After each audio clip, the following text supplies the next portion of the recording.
बिस्मिल्लाहिर्रहमानिर्रहीम। अस्सलाम वालेकुम ladies and gentleman, this is me Yasir Jamshed. I hope you are fine.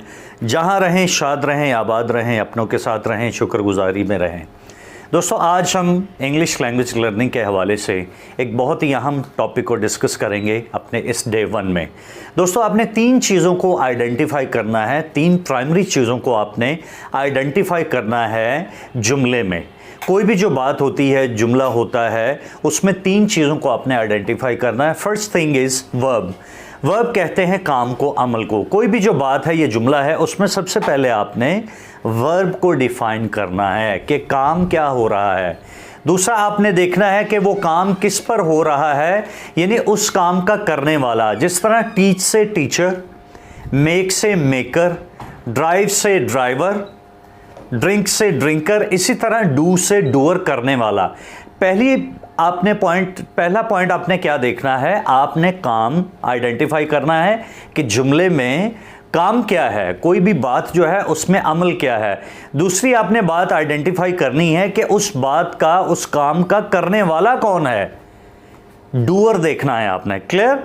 तीसरी चीज आपने आइडेंटिफाई करनी है कि उस काम, वो जो काम किया जा रहा है वो किस पर किया जा रहा है, यानी उसका रिसीवर देखना है।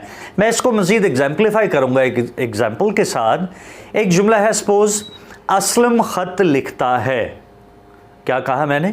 असलम खत लिखता है। तो इसमें हमने सबसे पहला पॉइंट जो है वो आइडेंटिफाई करना है, वो क्या है, वर्ब। इस जुमले में काम क्या हो रहा है, हमने देखा असलम खत लिखता है, लिखना काम है। क्लियर। अच्छा, अब हम पूछेंगे, अब हम आइडेंटिफाई करेंगे, खुद से पूछेंगे कि ये लिखने का काम इस जुमले में कौन कर रहा है, असलम कर रहा है। तो असलम इस काम का डूअर हो गया, यानी परफॉर्मर, यानी डूअर हो गया। तीसरी चीज, ये लिखने का काम हो किस पे रहा है, ये लिखने का काम दोस्तों खत पे किया जा रहा है, ये लिखने का काम खत पर हो रहा है। असलम खत लिखता है, काम है लिखना, लिखने वाला डूअर असलम, और लिखा किस पे जा रहा है, खत पे। खत हो गया रिसीवर। क्लियर हो गया। एक और एग्जाम्पल मैं आपके साथ शेयर करता हूं। अली पतंग उड़ा रहा है। अली पतंग उड़ा रहा है। इसमें सबसे पहले, जैसे मैंने आपको अर्ज किया, आइडेंटिफाई करना है आपने वर्ब। वर्ब क्या है, काम क्या है, उड़ाना। उड़ाने वाला कौन है, डूअर कौन है, इसका परफॉर्मर कौन है, इस एक्शन का डूअर है अली, क्योंकि अली पतंग उड़ा रहा है इस जुमले में। और उड़ा क्या रहा है, उड़ाने का काम किस पर हो रहा है, पतंग पर। तो उड़ाना हमारा वर्ब है, उड़ाने वाला डूअर हमारा अली है, और क्या उड़ा रहा है, वो पतंग है, वो रिसीवर है। अली पतंग उड़ा रहा है। क्लियर हो गया आपको। अब जो अगली बात मैं आपके साथ शेयर करने लगा हूं वो है सब्जेक्ट की पोजीशन। मैं उम्मीद करता हूं कि आपको डूअर और रिसीवर का कॉन्सेप्ट क्लियर हो चुका है। अब मैं आपके साथ शेयर करूंगा पोजीशन ऑफ सब्जेक्ट। यहां तक तो हमने बात की, यहां तक तो हमने बात को समझा कि हमने वर्ब देखना है, सबसे पहले डूअर देखना है और रिसीवर देखना है। फर्दर अब हमने देखना है कि हमने प्लेसिंग सब्जेक्ट की किसको देनी है, किसको सब्जेक्ट बनाना है, डूअर को बनाना है या रिसीवर को बनाना है। एक मेन बात आप हमेशा जहन में रखिए, जिस जुमले में डूअर भी मौजूद हो और रिसीवर भी मौजूद हो, हम सब्जेक्ट की पोजीशन, यानी हम सब्जेक्ट सिर्फ डूअर को ही बनाएंगे, और वो लफ्ज़, वो सब्जेक्ट हमारा डूअर सब्जेक्ट यानी DS कहलाएगा। जिस तरह हम एब्रीविएट कर लेते हैं, मुख्तसर कर लेते हैं बड़े बड़े नामों को, जिस तरह यूनाइटेड स्टेट्स ऑफ अमेरिका को हम एब्रीविएट कर लेते हैं USA, यूनाइटेड अरब एमिरेट्स को हम एब्रीविएट कर लेते हैं UAE में, पाकिस्तान स्टेट ऑयल को हम एब्रीविएट कर लेते हैं PSO में। इसी तरह डूअर सब्जेक्ट को हम एब्रीविएट कर लेते हैं, यानी मुख्तसर कर लेते हैं DS में। हम बार बार डूअर सब्जेक्ट नहीं कहेंगे, हम DS कह देंगे। तो बात मैं ये शेयर कर रहा हूं आपके साथ, जिस जुमले में डूअर भी मौजूद हो वर्ब का और रिसीवर भी मौजूद हो, दोनों मौजूद हों, तो सबसे पहले हमने डूअर को ही सब्जेक्ट बनाना है, और वो सब्जेक्ट हमारा DS कहलाएगा। क्लियर। मिसाल के तौर पर मैंने जुमला पहले बोला था, असलम खत लिखता है। काम क्या है, लिखना। लिखने वाला कौन है, असलम। क्या लिखता है, ख़त लिखता है। अब इसमें देखिए डूअर भी मौजूद है असलम और रिसीवर भी मौजूद है ख़त। हमने सब्जेक्ट किसको बनाना है दोनों की मौजूदगी में? हमेशा हम डूअर को बनाएंगे जो डीएस होगा। इस जुमले में हमारा सब्जेक्ट बना डीएस असलम। ठीक हो गया। दूसरा जुमला मैंने बोला था अली पतंग उड़ा रहा है। काम है पतंग उड़ाना, उड़ाने वाला कौन है? अली। तो अली हमारा डूअर है और क्या उड़ा रहा है? पतंग। डूअर भी मौजूद है, रिसीवर भी मौजूद है, तो हम सब्जेक्ट किसको बनाएंगे? हम सब्जेक्ट अली को बनाएंगे जो हमारा डीएस कहलाएगा। क्लियर हो गया। अब हम बात करेंगे दोस्तों, मैं समझता हूँ कि आपको मैंने डीएस का जो कॉन्सेप्ट है वो क्लियर करवाया। क्लियर हो गया। अब हम बात करेंगे कि जुमले में अगर डूअर मिसिंग हो, क्या कहा मैंने? जुमले में अगर डूअर मिसिंग हो और सिर्फ रिसीवर प्रेजेंट हो तो हमने सब्जेक्ट की पोजीशन दे देनी है रिसीवर को और वो हमारा रिसीवर सब्जेक्ट कहलाएगा, यानी आर एस उसको एब्रीवेट कर लेंगे।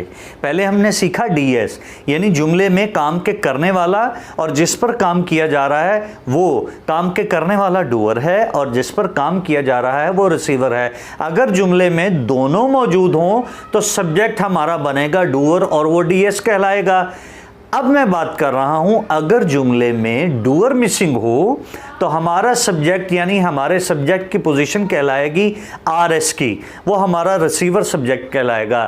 पहला जुमला था असलम खत लिखता है। इसमें हमने देखा कि लिखना वर्ब है, लिखने वाला असलम है और जो लिखा जा रहा है, जिस पर लिखा जा रहा है वो खत है, तो हमारा सब्जेक्ट बना डीएस का। अब मैं कहता हूँ खत लिखा जाता है। क्या कहा मैंने? खत लिखा जाता है। काम है, वर्ब है लिखना, लिखने वाला। इसमें लिखने वाला देखिए कि कौन लिखता है, पूछिए अपने आप से कौन लिख रहा है, कौन लिखता है? लिखने वाला मिसिंग है यानी डूअर मिसिंग है। अच्छा, लिखा क्या जाता है? खत। खत हमारा रिसीवर है। अब यहां पर सब्जेक्ट हमारा खत ही बनेगा और ये आरएस कहलाएगा। क्लियर। दूसरा जुमला था अली पतंग उड़ा रहा है। अब हमारा जुमला क्या है? पतंग उड़ाई जा रही है। इसमें वर्ब क्या है? काम क्या है? उड़ाना। उड़ाने वाला कौन है? उड़ाने वाला तो मिसिंग है, डूअर तो मिसिंग है। अब उड़ाया क्या जा रहा है? पतंग। पतंग हमारा रिसीवर सब्जेक्ट है और ये शॉर्ट फॉर्म में हम इसको आरएस कह देंगे। क्लियर हुआ आपको? दोस्तों मैं आपको एक बात, इंटरेस्टिंग बात बताता चलूँ। जितने भी मीडिया चैनल्स हैं, प्रिंट मीडिया है, इलेक्ट्रॉनिक मीडिया है, उनमें 90% बात आरएस में की जाती है। क्या कहा मैंने? 90% बात रिसीवर सब्जेक्ट आरएस में की जाती है। मैं कुछ एग्जांपल्स दूंगा आपको। 2 लोगों को गिरफ्तार कर लिया गया। फ़र्ज़ कीजिए ये खबर आपके सामने आई। 2 लोगों को गिरफ्तार कर लिया गया। काम है, वर्ब है गिरफ्तार करना। गिरफ्तार करने वाला डूअर मौजूद नहीं है। किसने किया? कौन है करने वाला? वो मिसिंग है। अच्छा, किया किसे गया गिरफ्तार? 2 लोगों को। तो 2 लोग हमारा सब्जेक्ट बनेंगे। कौन सा सब्जेक्ट बनेंगे? डीएस बनेंगे या आरएस बनेंगे? बिल्कुल सही आइडेंटिफाई आपने किया, ये आरएस बनेगा क्योंकि डूअर तो मौजूद ही नहीं। डूअर मौजूद होता तो ये डीएस बनता। क्लियर हो गया। अच्छा, इसी तरह तालिब इल्मों को पढ़ाया जा रहा है। एक खबर ये आ गई सामने, तालिब इल्मों को पढ़ाया जा रहा है। इसमें देखिए कि काम क्या है, अमल क्या है, वर्ब क्या है? पढ़ाना। पढ़ाने वाला कौन है? कोई भी नहीं, मिसिंग है। अच्छा, अब किसको पढ़ाया जा रहा है? तालिब इल्मों को। तो तालिब इल्म हमारा कौन सा सब्जेक्ट बने? डीएस बने या आरएस बने? बिल्कुल सही जवाब आपने सोचा और सही जवाब आपने दिया, ये हमारा आरएस सब्जेक्ट बने। तो दोस्तों मैं उम्मीद करता हूँ कि मेरी इस इलस्ट्रेशन के साथ, एलेबोरेशन के साथ आपको डीएस और आरएस का कॉन्सेप्ट क्लियरली समझ में आ चुका होगा। आपने बस इस डीएस और आरएस के फार्मूले को जहन में रखना है। ये एक बहुत ही ख़ास टेक्निक है जो मैंने आपके साथ शेयर की। सबसे पहले क्या करना है, रिकैपिचुलेट करूंगा। सबसे पहले क्या करना है आपने? सबसे पहले आपने वर्ब देखना है, काम देखना है। उस काम के बाद आपने देखना है उस काम के करने वाला जुमले में कौन है और फिर आपने आइडेंटिफाई करना है कि वो काम हो किस पे रहा है। अगर जुमले में काम के करने वाला और जिस पर किया जा रहा है वो दोनों मौजूद हों तो हमारा सब्जेक्ट बनेगा काम के करने वाला जो कि डीएस कहलाएगा। अगर जुमले में काम के करने वाला मिसिंग है तो हमारा सब्जेक्ट रिसीवर बनेगा जो कि आरएस कहलाएगा। मैं उम्मीद करता हूं आपको डीएस और आरएस का कॉन्सेप्ट क्लियरली वाज़ेह हो चुका होगा। Thank you.